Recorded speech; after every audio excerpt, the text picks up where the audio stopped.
Hi hello నమస్తే welcome to our channel. నేను మీ సిరి. కథలోకి వెళ్ళే ముందు వీడియోని లైక్ చేయండి. చేశారా మరి? ఇక కథలోకి వెళ్ళిపోదామా? Mrs Agastya part 130. బోర్లో పడుకుని తల తిప్పి చొక్కా వేసుకుంటున్న జేమ్స్ని చూస్తోంది రాధ. ఏమిటన్నట్టు కళ్ళెగరేశాడు జేమ్స్. ఏం లేదన్నట్టు తల అడ్డంగా ఊపింది రాధ. నిద్రొస్తుందా? అతని మాటలకి అవును కాదు అని చెప్పలేదు. టిఫిన్ చేసి పడుకుందులే అని అతను అంటుంటే, ఇలా రండి. ఆమె పిలుపుకి దగ్గరగా వెళ్ళాడతను. ఎక్కడికైనా వెళ్తున్నారా అని అడిగింది రాధ. లేదు, మేడం కాల్ చేస్తే వెళ్ళాలి అంతే అన్నాడు ఆమె పక్కన కూర్చుంటూ. చీర సరిగ్గా చేసుకుని అతని భుజం మీద తలవాల్చింది రాధ. ఆర్ యూ ఓకే అని అడిగాడు. "మ్మ్, ఓకే." ఆమె ఏడుస్తుందని అర్థమయ్యి జేమ్స్ కంగారు పడ్డాడు. అను, ఏమైంది అని అడిగాడు. అందరూ గుర్తుకొస్తున్నారు. వెక్కిళ్ళ మధ్య చెప్తుంటే ఆమెను దగ్గరికి తీసుకున్నాడు జేమ్స్. చిన్నప్పటి నుంచి తన వాళ్ళతో కలిసి పెరిగిన అమ్మాయికి అందరూ గుర్తు రాకుండా ఉంటారు అనుకోవడం మూర్ఖత్వమే అవుతుంది. అతను వెళ్ళిపోవడంతో ఒంటరిగా ఫీల్ అవుతుందని అతనికి అర్థమైపోయింది. తన వాళ్ళను అతను తలుచుకోవద్దని చెప్పడు. అతను వాళ్ళందరితో కలిసి ఉండాలనే ఆశపడ్డాడు.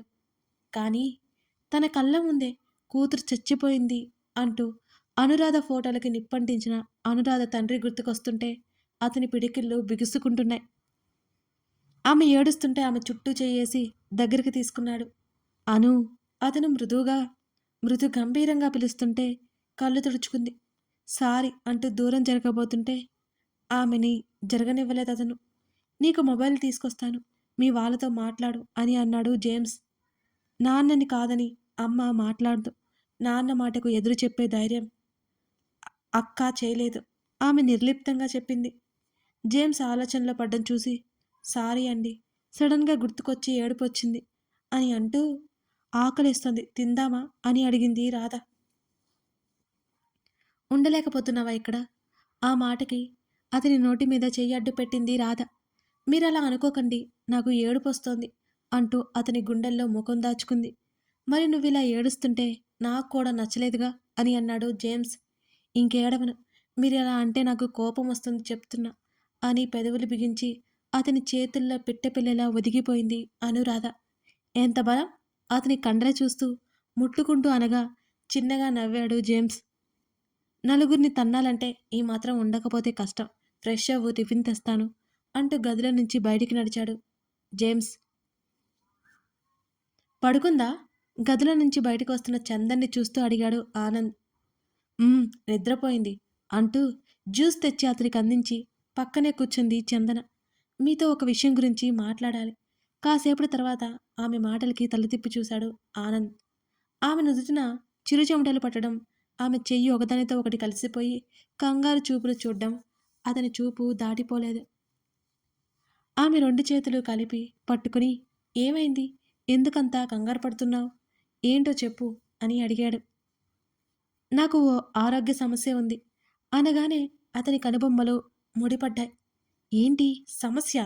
అతను అయోమయంగా చూశాడు ఆమె వంక. యూట్రస్ ప్రాబ్లం ఉంది అనగానే అతని ముఖంలో కంగారు ఇంకా స్పష్టంగా కనిపించింది. మీరు పెద్దది అనుకోకండి, చాలా చిన్నది. అప్పుడప్పుడు కాస్త పెయిన్ వస్తుంటుంది అంతే అని ఆమె నచ్చజెప్పబోయింది. ఎప్పటినుంచిదంతా అని అడిగాడు ఆనంద్. 3 ఏళ్ల నుంచి ఆమె చెప్పగానే అతని కనుపాపలు ఒక్కసారిగా వెడల్పయ్యాయి. ఏంటి? 3 ఏళ్ల నుంచి వస్తోందా? మరి ఇన్ని రోజులు ఎందుకు చెప్పలేదు నువ్వు? తమ పెళ్లి జరిగి 6 నెలలు దాటిపోయింది మరి. పెయిన్ లేదు కాబట్టి ఏం లేదు అనుకున్నాను. ఈ మధ్య కొంచెం కొంచెం పెయిన్ వస్తోంది అని చెప్పింది చందన. శ్రీధర్ రాగానే మనం హాస్పిటల్‌కి వెళ్దాం. పెయిన్ వస్తుంటే ఎలా? అని అన్నాడు ఆనంద్. నేను ఆల్రెడీ వెళ్ళాను. చిన్న సర్జరీ చేయాలంటున్నారు. మీరు లేనప్పుడు శ్రీధర్‌తో పాటు వెళ్ళాను. ఏది దాచుకోకుండా చెప్పేసింది చందన. బయట నుంచి వచ్చిన ఒక అమ్మాయి ఏ రక్త సంబంధం లేని మనుషుల మధ్య తన సమస్యలు, తన భయాలు, తన ఇబ్బందులు అంత తేలిగ్గా చెప్పలేదు కదా! అలాగే ఉంది చందన పరిస్థితి. అవతల వారు ఎంత మంచివారైనా సరే, వాళ్ళు ఎలా ఫీల్ అవుతారో అని భయం ఉండిపోతుంది కదా! ఇప్పుడు చందనది కూడా అదే పరిస్థితి. తనని ఒక భారంగా భావిస్తారేమోనని ఆమెలో భయం. ఆమె అది భరించలేంది. గుప్పెడు ప్రేమ కోసం ఆ ఇంట్లో అడుగుపెట్టింది. అంతేకాని కొత్త ఇబ్బంది తెచ్చిపెట్టాలని అస్సలు కాదు.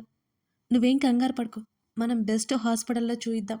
ఆమెకు ధైర్యం చెప్తున్నా కొన్ని క్షణాల పాటు అతన్ని చూసి తల ఆడించింది చందన. నువ్విన్నాళ్ళు చెప్పకుండా ఉండడమే పెద్ద తప్పు. హెల్త్ నెగ్లెక్ట్ చేయొచ్చా? సున్నితంగా మందలించాడు ఆనంద్. తనకి తెలియదని అబద్ధం చెప్పలేదు కదా! తను హాస్పిటల్‌లో ఉంటే కనీసం తనతో ఉండే వాళ్ళు కూడా లేరని, ఆమె ఒంటరితనాన్ని ఇవన్నీ కరెక్ట్ అనిపించలేదు అప్పట్లో. ముందు ఆమె త్వరపడి ఉంటే ఇప్పటికీ సీరియస్ అయ్యేది కాదు.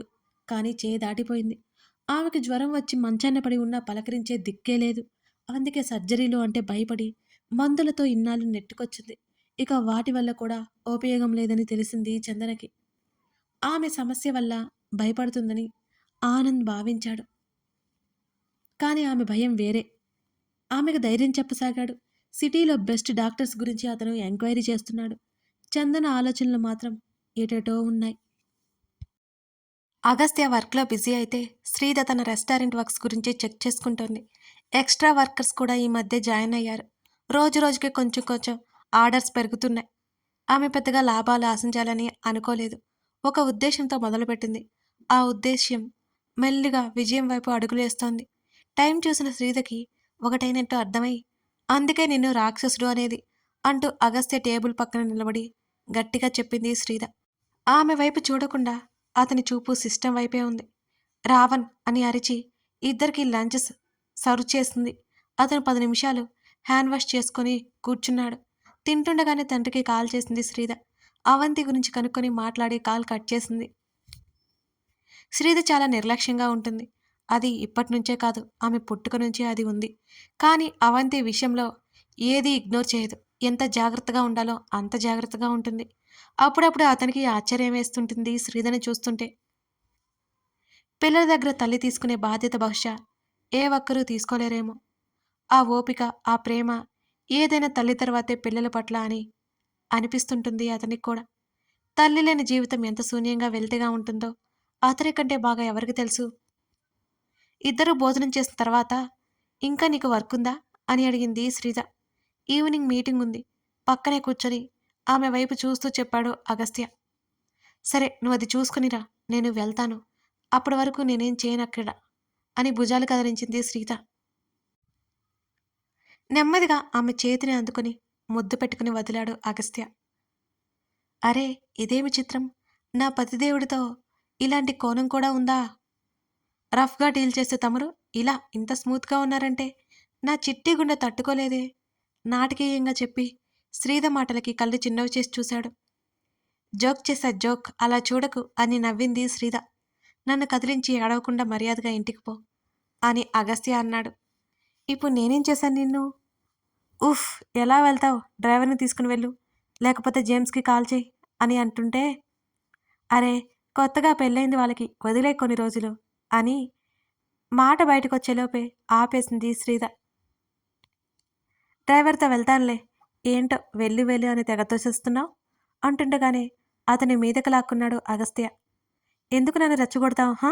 చెప్పు అంటూ ఆమె చెంప తడుముతూ అన్నాడు అతను. అతని చెంప మీద గట్టిగా ముద్దు పెట్టుకుని ఈవినింగ్ త్వరగా రా అంటూ అతన్ని విడిపించుకొని నవ్వుకుంటూ వెళ్ళిపోయింది శ్రీధ.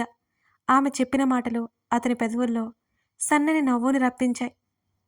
ఇంటికి వెళ్ళగానే ఆనంద్ శ్రీధతో విషయం మొత్తం చెప్పాడు. ఈవినింగ్ చెకప్కి వెళ్ళి తర్వాత చేయాల్సింది చూద్దాం అని అన్నాడు ఆనంద్. చందన వైపు చూడగా ఆమె మౌనంగా ఉంది. డాడీ మీరు టెన్షన్ పడకండి అంటూ తండ్రి పక్కనే కూర్చుని తండ్రి 2 చేతులు పట్టుకుని మనమంతా ఉన్నాం కదా, మీ సీరియస్ ఫేస్ చూడలేకపోతున్నా, కొంచెం నవ్వండి డాడీ అంటూ అతని ముఖంలో నవ్వు తెప్పించింది శ్రీధ. ఆడుకుంటున్న అవంతి చందన ఒడిలోకెక్కి ఏటో చూస్తున్న చందన ముఖాన్ని తన వైపుకు తిప్పుకొని మా యూట్యూబ్ అంటుంటే అర్థం కాలేదు ఆమెకి. ఏంటి అవి? చందన మరోసారి అడిగింది. గబుక్కున మళ్ళీ కిందకు దూకి టీపాయ్ మీద ఉన్న చందన ఫోన్ తీసుకొచ్చి ఇచ్చి ఫోన్ మీద చూపిస్తూ యూట్యూబ్ అని అంది బుజ్జి అవంతి. ఏయ్ పిల్ల రాక్షసి, నీకు యూట్యూబ్ ఎందుకే? శ్రీధకి అర్థమయ్యి అరిచింది. మా మమ్మ రాక్షసి నేను అంటూ ఏడుపు మొహం వేసి చందనకి చెప్పింది అవంతి. దిగులుగా ముభావంగా ఉన్న చందన ముఖంలో ఆ అద్భుతమైన చిరునవ్వు ఒకటి మెరిసింది ఆ బుజ్జిదాని మాటలు విన్న తర్వాత. శ్రీధ పాపని ఇంకోసారి రాక్షసి అనకు, అవి బంగారం అంటూ హత్తుకుని చెంప మీద ముద్దు పెట్టుకుంది చందన. ఆ మాటలు వినగానే కొండంత ధైర్యం వచ్చింది అవంతికి. తల్లి వైపు గర్వంగా చూసింది. హ్మ్. దాన్ని గారాబం చేస్తే నెత్తికెక్కుతుంది. ఎవరి మాటల్లో? మొబైల్‌లో యూట్యూబ్ పెట్టమని గొడవ చేస్తుంది అంటూ నిట్టూర్చింది శ్రీద. మమ్మా ఫో అంటూ శ్రీద మీదకి తోసేసింది బుజ్జిది. ఏంటే నా మీదకి తోస్తున్నావా? అది నా ఫోన్ చూసి నేర్చుకున్నావా? ఆశ్చర్యంగా అడిగింది శ్రీద. ముద్దుకే ముద్దొచ్చేలా తల నిలువుగా తెగ ఊపేసింది అవంతి. చందన మురిసిపోతూ నవ్వుతుంటే, బాగా వేషాలు ఎక్కువయ్యాయే నీకు. ఫోన్ ముట్టుకో నీ సంగతి చెప్తా అని సీరియస్‌గా వార్నింగ్ ఇచ్చి, డాడీ నేను కాసేపు పడుకుంటా అంది ఆవలింత వస్తుంటే శ్రీద. మేము అవిని తీసుకెళ్తాం అని చెప్పింది చందన. ఇప్పుడు వెళ్తే మళ్ళీ నైట్ కష్టమేమో శ్రీద చెప్తుంటే, నువ్వు అటు ఇటు తిరగాల్సి వస్తుంది కదా శ్రీద. అలవాటవ్వాలి కదా. రేపు మార్నింగ్ తీసుకొస్తానులే బేబీ అని అన్నాడు ఆనంద్. ఉంటావా? అని కూతుర్ని చూస్తూ అడిగింది శ్రీద. చందన చుట్టూ చేతులు వేసి మెడ కరుచుకుంది. ఆ బుజ్జిదానికి ఇప్పుడు అర్జెంటుగా బయటికి వెళ్ళి తిరగాలనిపిస్తుంది. తల్లితో అయితే ఇంట్లోనే ఉండాలి. వాళ్ళతో వెళ్తే బయటికెళ్ళొచ్చు, ఆడుకోవచ్చు. అమ్మమ్మ మంచిది. అస్సలు అరవదు తనని, కొట్టదు. చాలా కొనిపిస్తుంది. ఆ బుజ్జిదాని బుర్రకి అప్పుడే ఆలోచించడం మొదలుపెట్టింది. ఉఫ్! మీరిన్ని చెప్పాక ఆపితే అది నన్ను చంపేస్తుంది. తీసుకెళ్ళండి. నేనే రేపటి వస్తానులే డాడీ. హాస్పిటల్‌కి నేను కూడా వస్తాను అని చెప్పి, మరి మీరిప్పుడు వెళ్ళాలి అన్నారు కదా! అన్నది శ్రీద. అయోమయంగా చూసింది ఇద్దరిని. డాక్టర్‌తో మాట్లాడాను. రేపటికి అపాయింట్‌మెంట్ ఫిక్స్ చేశారు అని చెప్పాడు ఆనంద్. సరే అన్నది శ్రీద. అవంతిని తీసుకొని వాళ్ళిద్దరూ వెళ్ళిపోయారు. వాంతులు మొదలయ్యాయి కలకి. అప్పటికి రామ్‌కి తెలియకుండా కల మేనేజ్ చేసుకుంటోంది. రామ్ వెళ్ళిపోయిన తర్వాత నీరసంగా పడుకుంటోంది. ఆ రోజు సాయంత్రం రామ్ వచ్చేసరికి స్పృహలో లేదు. అతను కాలింగ్ బెల్ కొట్టి కొట్టి ఆమె ఎంతకీ తలుపు తెరవకపోవడంతో ఒక్కింత భయం పట్టుకుంది రామ్‌కి. అతని దగ్గర ఉన్న స్పేర్ కీతో లాక్ ఓపెన్ చేసుకుని లోపలికొచ్చాడు. వచ్చి చూసేసరికి కల నిద్రపోతూ కనిపించింది. అతడు నిట్టూర్చాడు. ఇంత మొద్దు నిద్రపోతుందేంటిది? ఆమె కాసేపు పడుకుంటుంది అనిపించి అంతలోనే భయం కలిగింది అతనికి. కళా! అంటూ ఆమె దగ్గరగా వెళ్ళి ఆమె చెంప మీద చేయి వేసి తట్టాడు. ఆమె కాస్త కదిలి మరోవైపుకి తిరిగి పడుకుంది. అలసిపోయిందేమో అనుకుని ఇంకా లేపలేదు రామ్. నిద్రలోనే కడుపంతా తిప్పేసినట్టు అనిపించింది కలకి. ఆమె గబుక్కున లేచి కూర్చుంది. రామ్ హాల్లో ఉన్నాడు. అతను వచ్చిన విషయం కూడా ఆమెకి తెలియలేదు. కాసేపటికి మొత్తం కక్కేసింది. ఇంకా నీరసంగా మంచం మీద వాలింది. కళ్ళల్లో నీళ్లు కారిపోతున్నాయి. అసలు ఓపికే లేనట్టు ఎలాగో అనిపించింది కలకి. ఇలాంటి సమయంలో తన తల్లి లేక, భర్తతో చెప్పుకోలేక, అంత నరకం అనుభవిస్తోంది కల. అంత నరకం ఎక్కడా ఉండదనిపించింది. రామ్‌కి ఫోన్ చేయాలనుకుంది. అంతలోనే ఆగిపోయింది. ఇంకో 2 నెలలు ఓపిక పడితే అబార్షన్ చేయడానికి కూడా ఉండదు. ఇప్పుడు తనకు చెప్తే తన్ని కొట్టినా, తిట్టినా తన బిడ్డ తనకి దక్కుతుంది. అందుకే చెప్పాలనుకోలేదు. శబ్దాలు వినిపించి రామ్ గదిలోకొచ్చాడు. కల మరింత వాడిపోయి, నీరసంగా కనిపించింది. ఆమెనలా చూడగానే అతని భ్రుకుటి ముడిపడింది. కలా? అంటూ దగ్గరికి నడిచాడు రామ్. అతని స్వరం సడన్‌గా వినడంతో శ్రీకళ ఉలిక్కిపడింది. ఏమైంది? ఆమె ముఖాన్ని పట్టుకొని అడిగాడు. అప్పటికే ఆమె ఏడ్చినట్టు ముఖమంతా వాడిపోయింది. అది కవర్ చేసుకోవడానికి ట్రై చేసింది కళ. ఏం లేదు బావా, కొంచెం నీరసంగా ఉంది అని దాటవేయడానికి ప్రయత్నం చేసింది కళ. నీరసంగా ఉందా? ఎందుకు? ఒంట్లో బాలేదా నీకు? అని అడిగాడు. ఆమె నుదురు మీద చెక్ చేస్తూ రామ్. అదేం లేదు బావా, ఈరోజు ఫుడ్ అరక్క కక్కేశాను. అందుకే ఇలా ఉన్నాను అని కంగారు దాచుకుంటూ చెప్పింది కళ. నువ్వసలు బాగున్నట్టు నాకు అనిపించడం లేదే. క్లినిక్ ఉంది కదా, వెళ్దాం పదా, ఫ్రెష్ అవ్వు అంటున్న అతని మాటల్లో కంగారు తెలిసి కళ కొన్ని క్షణాల పాటు నిశ్శబ్దంగా అయిపోయింది. తనంటే నిజంగా అతనికి అంత ప్రేముందా? ఈ మధ్య కాలంలో ఆమెలో రేకెత్తుతున్న ఈ ప్రశ్నకు సమాధానం దొరికినట్టే ఉంది కలకి. హాస్పిటల్‌కి వెళ్తే తను ప్రెగ్నెంట్ అని ఖచ్చితంగా తెలిసిపోతుంది. అందుకే ఆమె వెళ్ళాలి అనుకోలేదు. ఈ మాత్రం దానికి ఎందుకు బావా, నాకు ఆకలిగా ఉంది. ఏదైనా టిఫిన్ తీసుకురా లైట్‌గా అని అంది కల. ఆమె వైపు విచిత్రంగా చూశాడు రామ్. కథ కొనసాగుతోంది. కల ప్రెగ్నెంట్ అనే విషయం రామ్ కనిపెడతాడా? కల దాన్ని ఎలా మేనేజ్ చేస్తుంది? తెలుసుకోవాలంటే ఈ కథను మీరు పూర్తిగా ఫాలో అవ్వాల్సిందే. మన వీడియోస్ అన్నీ చూస్తున్నారా అండి? ఇంతకు ముందులా అంటే మన వీడియోస్ నోటిఫికేషన్ అందరికీ వెళ్ళట్లేదట్టుంది. మీరు చూసిన ప్రతి ఒక్కరూ వీడియోని లైక్ చేసి, కామెంట్ చేసినట్లయితే మన పాత వ్యూవర్స్‌కి కూడా మన స్టోరీ నోటిఫికేషన్ వెళ్తుంది. అందుకే తప్పకుండా వీడియోని లైక్ చేయడం మర్చిపోకండి ఫ్రెండ్స్. అలాగే మన ఛానల్‌ని సబ్స్క్రైబ్ చేసుకోండి. Thank you for watching this video. మరో ఎపిసోడ్‌తో మనం మళ్ళీ కలుద్దాం.